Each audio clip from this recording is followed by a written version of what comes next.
Hier, nous étions ici bien-aimés. Nous avons commencé notre séminaire avec le succès possible par la grâce de Dieu. Hier, nous avons parlé de la renaissance. Qu'est-ce que cela représente pour l'Église? Avec l'aide du Saint-Esprit, nous avons signifié que la renaissance s'identifie à la nouvelle naissance. C'est la naissance qui concerne l'esprit et qui donne l'accès à notre esprit dans la présence de Dieu, qui donne à notre esprit l'accès d'être enfant de Dieu, héritier de Dieu, co-héritier de Christ dans le royaume de Dieu. Et nous avons signifié que sans la nouvelle naissance ou la renaissance, personne ne peut être héritier de Dieu et co-héritier avec Christ. Alors maintenant, dans le domaine de l'Église, nous avons signifié par la grâce de Dieu, nous avons dit que la renaissance pour l'Église concerne sa réapparition après une longue durée de son absence sur le terrain ou de son existence sur le terrain. Donc je peux dire, en conclusion par rapport à la journée d'hier, que la renaissance de l'Église ouvre les portes d'accès à l'onction du Saint-Esprit pour ce grand dernier réveil qui se pointe à l'horizon.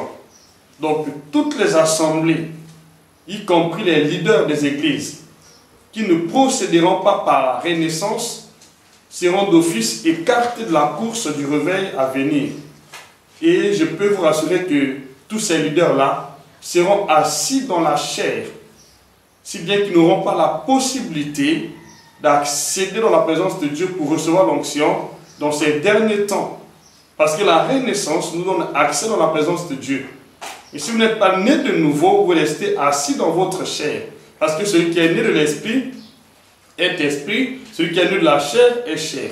L'Église qui ne passera pas par la renaissance va rester assis dans la chair. Et alors, les conséquences seront tellement nombreuses. Cette Église va passer par des querelles, va passer par des divisions, par la rébellion.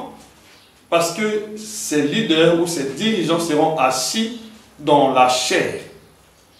C'est pourquoi je peux dire que la renaissance pour l'Église dans ces derniers temps est une obligation. C'est chemin obligatoire pour toutes les assemblées chrétiennes. Ce n'est pas l'affaire d'une église donnée, c'est l'affaire de toutes les églises. Et vous allez certainement dans les jours à venir aussi suivre certains prédicateurs qui vont tenir les séminaires sur la renaissance. Parce que je peux dire que la renaissance est un thème d'actualité pour le réveil de l'Église tout entière ou dans son ensemble. Donc, c'est un message qui concerne l'Église dans son ensemble parce que, je le dis, aucune Église ne pourra accéder dans ces derniers temps à l'onction pour son réveil sans passer par la renaissance.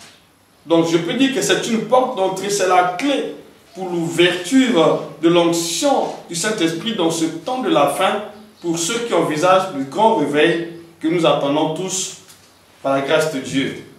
Vraiment, soyez bénis, soyez renouvelés dans votre intelligence, dans votre esprit, dans le nom de Jésus.